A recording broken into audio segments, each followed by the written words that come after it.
Setelah itu ternyata kami di sana, saya pikir ke sana itu kan kegiatan yang duduk dengan materi seperti di kelas biasa. Ternyata tidak. Di sana kita disuruh presentasi tentang keadaan sekolah kita di sana. Terus dengan program-program kepala sekolah yang akan kepala sekolah lakukan 6 bulan ke depan ini. Jadi saya presentasi ya apa yang sudah saya rencanakan bersama Bapak Ibu di sini, yaitu buat pojok baca menggunakan gelas aqua dan semuanya. Dan waktu saya presentasi untuk pembuatan pojok baca buat meja kursi pakai botol aqua, itu ada kita inginkan. Tiap pertanyaan utama akan mewakili rangkaian tahapan proses baca yang berbeda. Maka, buatlah pertanyaan-pertanyaan utama, kemudian diskusikan dan pilihlah satu dulu bersama-sama. Tahapan ambil pelajaran ini dilakukan setelah kita sepakat akan memilih pertanyaan utama yang jadi ambil pelajaran. Berarti kita setelah buat pertanyaan tadi, kira-kira apa yang mau kita buat untuk pertanyaan yang tadi itu ambil pelajaran. Dimulai setelah pertanyaan utama disepakati. Jadi kalau misalkan di matematika serba dalam satu sini, jelas dari pertanyaannya kira-kira apa. Terus mulai dibuat. Jadi tergantung kita sekarang. Kalau di Pancasila berkolaborasi, tidak bisa kerja sendiri, harus berkolaborasi, bekerja sama. Tidak bisa ya. Bapak harus memenangkan hati saya dengan mendatangkan laptop. Saya Senin tidak benar. Sempat terjadi saya Senin bawa laptop. Sekarang tidak ada. Nanti saya buka Bapak bayar Bapak ya. Bapak aja. Wow. Excel. Harus sudah Bapak. Kalau hanya bukan pensiun ya tidak. Betul bagaimana kita mengambil pelajaran dari pengalaman positif individu, kelompok, baik dalam unsur yang berbeda maupun sama. Kemudian beranjak ke seluruh komunitas di sekolah. Bagian ini berusaha menjawab pertanyaan lanjutan dari pertanyaan utama. Dalam contoh kali ini, jika kita ambil pertanyaan utama nomor 2, maka penelusuran nanti akan mengikuti pertanyaan-pertanyaan berikutnya. Tahapan berikutnya adalah gali mimpi bersama. Dalam tahapan ini, komunitas sekolah akan menggali mimpi sebagai keadaan ideal yang diinginkan dengan menggambarkan secara rinci melalui sebuah narasi. Dalam perencanaan, kita akan menyusun pertanyaan-pertanyaan pemandu untuk penggalian tersebut. Misalnya,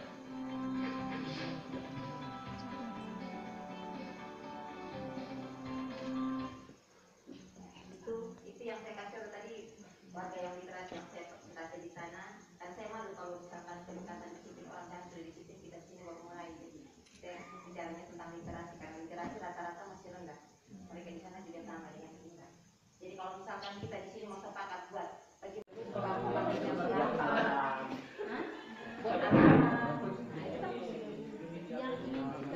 dari kelompok 1 akan mempresentasikan hasil diskusi kami tentang bagja. Untuk itu saya mempersilakan teman saya untuk mempresentasikan. Ya, terima kasih atas kesempatan yang diberikan kepada saya. Bagja B. Buat pertanyaan utama. Bagaimana mewujudkan sekolah yang aman? Pertanyaan utama. A. Ambil pelajaran. Yang pertama, bagaimana mewujudkan sekolah yang aman? Siapa saja atau pihak mana saja yang terlibat mewujudkan sekolah yang aman? Yang ketiga, peran-peran apa saja dari pihak yang memonitor? G.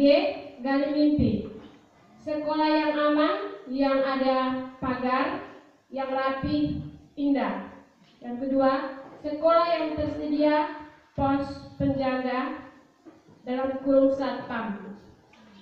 Sekolah yang aman, bebas dari gangguan, termasuk hewan-hewan yang berkeliaran. Yang keempat, anak-anak dan para guru beraktivitas dengan aman dan bahagia. Murid-murid berprestasi. J. Jabarkan rencana. Pertama, rencana membuat pagar. Yang kedua, sosialisasi peraturan sekolah. Yang ketiga, menyediakan pos satpam di sekolah. Yang keempat, wawancara survei studi banding ke sekolah yang sudah aman. A. Aksi eksekusi. Waktunya, siapa-siapa yang terlibat membangun komunikasi dan kolaborasi. Yang terakhir, evaluasi berhasil atau tidak. Terima kasih atas laporan yang sudah kami kerjakan. Apabila ada kurang atau lebih, kami mohon maaf. Terima kasih. Suatu keterkaitan. Jadi misalnya kita buat pertanyaan B itu buat pertanyaan utama. Misalnya pada kelompok kami kan bagaimana mewujudkan sekolah yang aman. Itu pertanyaan utamanya. Terus A itu ambil pelajaran. Itu pertanyaan lanjutan dari pertanyaan yang utama tadi. Untuk menjawab kita punya kegiatan-kegiatan. Terus lanjut berikut G itu gali mimpi. Itu lanjutan dari ambil pelajaran tadi. Itu kita punya sekolah dalam bentuk kalimat positif. Sekolah yang seperti apa yang kita mau wujudkan. Terus dijabarkan rencana. Nah itu lanjutan dari yang G tadi, yang kita impikan tadi, kita rencananya itu apa, kita buat apa untuk mencapai yang ke G tadi, gali mimpi itu. Terus atur eksekusi. Nah itu tentang waktu, pihak-pihak yang terlibat, tentang apa yang kita bisa lakukan yang nyata untuk terwujudnya yang semuanya itu. Yang lebih intinya lagi ke yang G-nya itu. Begitu. Terima kasih. Membuat kita punya kegiatan ke depan. Jadi pertanyaan hanya yang pertama tadi dengan yang kedua tadi. Jadi pada saat jabarkan boleh masih pakai pertanyaan juga boleh, tapi waktu kemarin di sana itu ada kelompok yang pakai pertanyaan itu terkesan mengambang. Jadi kalau bisa dia langsung ke kegiatan nyatanya supaya kita langsung tahu memang setelah ini yang kita mau buat rencana itu apa. Jadi tidak harus dalam bentuk pertanyaan tadi. Jadi tadi itu hanya dipandu perpanduan. Eksekusi itu kan kita action ya, aksi kita untuk mewujudkan. Terima kasih. Untuk kami tadi menanggapinya tidak, kami yang buat langkah-langkah saja.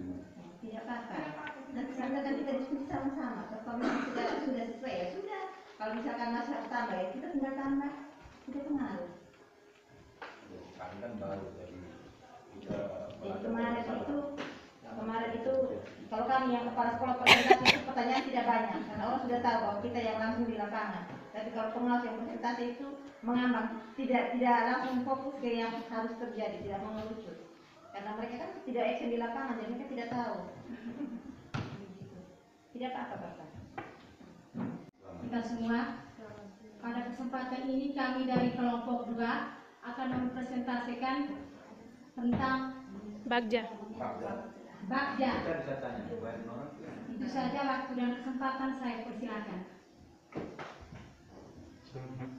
Baik, terima kasih. Kami melaporkan hasil diskusi kami tentang Bagja disiplin. B, buat pertanyaan utamanya itu, bagaimana membuat warga sekolah datang tepat waktu. Yang berikut, A-nya itu ambil pelajaran, apa pengalaman sebagian warga sekolah yang datang tepat waktu. Yang berikut, G, gali mimpi, bagaimana menampakkan sekolah yang berdisiplin. Yang ke J, jabarkan rencana itu, bagaimana cara mendapatkan informasi dari warga sekolah yang datang tepat waktu. Dan yang terakhir itu A, aksi eksekusi. Yang pertama, siapa yang menggali informasi dari warga sekolah yang datang tepat waktu. Yang berikut, kapan kegiatan menggali informasi dari warga sekolah yang datang tepat waktu. Dan yang terakhir, berapa biaya yang dibutuhkan untuk proses menggali informasi. Baik, dari kami hanya ini saja. Mungkin ada tanggapan dari kelompok lain, kami persilakan. Mike tadi 2.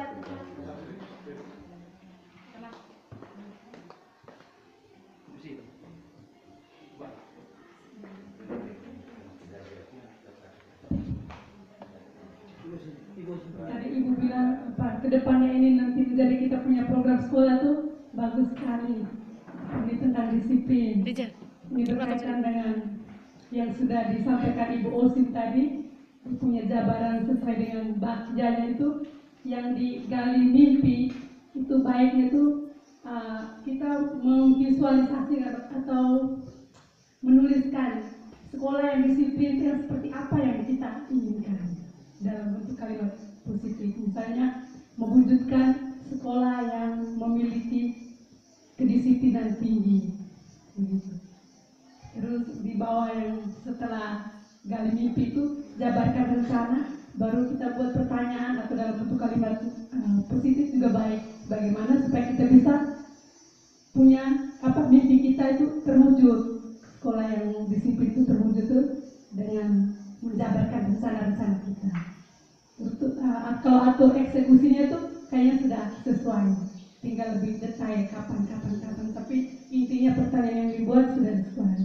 Terus ini kelanjutan dengan yang Ibu mereka sampaikan tentang sekolah yang disiplin ini, itu saya ada PR di guru penggerak. Ya, itu ada PR. Jadi bagaimana kita sekolah ini mewujudkan sekolah yang disiplin dengan menciptakan lingkungan yang positif, dengan bagaimana mendisiplinkan anak tidak dengan hukuman. Itu nanti ada teori-teorinya dan ada praktek-prakteknya dari peraturan kelas pindah ke nilai-nilai kelas. Misalnya sekarang kita kan anak-anak harus berpakaian yang rapi sesuai dengan peraturannya. Hari Senin sekian, bajunya ini, sepatu, Selasa begini. Tapi itu peraturannya. Nah sekarang dibalik, itu harus menjadi sebuah nilai. Nilai dari memakai seragam sesuai dengan peraturan itu apa? Jadi misalnya nilainya adalah nilai kerapihan, nilai kepatuhan. Terus ada lagi misalnya tidak boleh membuang sampah sembarangan, harus membuang sampah pada tempatnya. Misalnya begitu tuh, itu kalimat peraturan harus dibawa ke nilai, jangan harap membuang sampah pada tempatnya. Itu adalah peraturan, harus ke nilai. Nilai apa yang mau ditanamkan dengan membuang sampah pada tempatnya? Itu adalah nilai kebersihan, keindahan, kerapian. Nah, kita sekolah penggerak kita harus sudah berubah dari peraturan ke nilai. Jadi kita tidak peraturan sekolah lagi, tapi nilai sekolah. Kita tidak di peraturan kelas, tapi nilai kelas. Nah, untuk mewujudkan anak yang disiplin itu tidak harus dengan memberi hukuman, tapi kita sebagai guru, kita ini adalah seperti petani ya. Kita ini sebagai petani, kita ini menyiapkan lahan yang subur supaya anak-anak itu bertumbuh sesuai dengan mereka punya potensinya. Ya. Dan untuk semuanya terima kasih untuk itu. Jadi sebenarnya tadi sudah baik ya. Jadi tidak seharusnya semuanya dalam bentuk pertanyaan juga Bapak. Jadi misalkan jabarkan rencana itu pertama pagar. Jadi pagar sudah harus ada. Terus sudah harus menentukan orang untuk jam berapa kita pagarnya itu dikunci, begitu. Terus kan kita sepakat dalam semua warga sekolah semuanya sepakat, sehingga pada saat itu dijalankan kita semua tidak ada yang marah-marah, karena ini kesepakatan kita bersama ingin yang terbaik untuk sekolah kita. Dan kalau bisa sosialisasi juga kepada orang tua harus tahu bahwa sekolah kita disiplin jam sekian sudah masuk. Maka orang tua harus mendisiplinkan anaknya di rumah juga, membantu sekolah. Jadi kita dan orang tua itu harus tetap bergandeng yang sama, tidak bisa terpisah. Ya, terus misalkan kasus seperti Bapak Melki, itu kita harus berikan pengertian kasihan pada orang tua. Jadi sehingga orang tua jangan bilang, kenapa ada guru yang datang siang? Contohnya seperti minta maaf, ya. Jadi itu kita sudah harus sosialisasikan memang ke orang tua bahwa kami di sini disiplinnya begini. Hanya mungkin seperti contoh, kalau ini kan kita di kampung ini orang semua kenal kita siapa, setiap guru kan kenal, jadi kita langsung kasih tahu. Kalau untuk Bapak Melki, kami berikan dia kompensasi karena istrinya di rumah membutuhkan beliau, tetapi jam mengajar beliau selalu ada di kelas, tidak akan pernah meninggalkan jam mengajarnya. Tapi kalau untuk guru yang lain itu wajib untuk disiplin karena guru itu sosok yang digugu dan ditiru. Jangan pernah kita suruh anak disiplin kalau kita sendiri tidak disiplin. Anak akan balik ke kita, ibu saja terlambat. Hati-hati jangan sampai anak itu balas kita seperti itu. Jadi kita jaga begitu. Terus kalau yang kita sepakati hari ini, yaitu menjadi program sekolah, ya kita sepakat sama-sama. Kalau misalkan kita punya pagar semua sudah jadi tinggal gerbang depan, kan? Kalau belum ada, kita bisa berpikir bersama bagaimana supaya itu biar kita pagar manual dulu juga pintu kecil supaya bisa dikunci tahan dulu. Itu juga baik. Dan kalau misalkan dari penjualan kalender kalau bisa untuk gapura, kita gapura dulu supaya kita tutup gerbangnya dulu.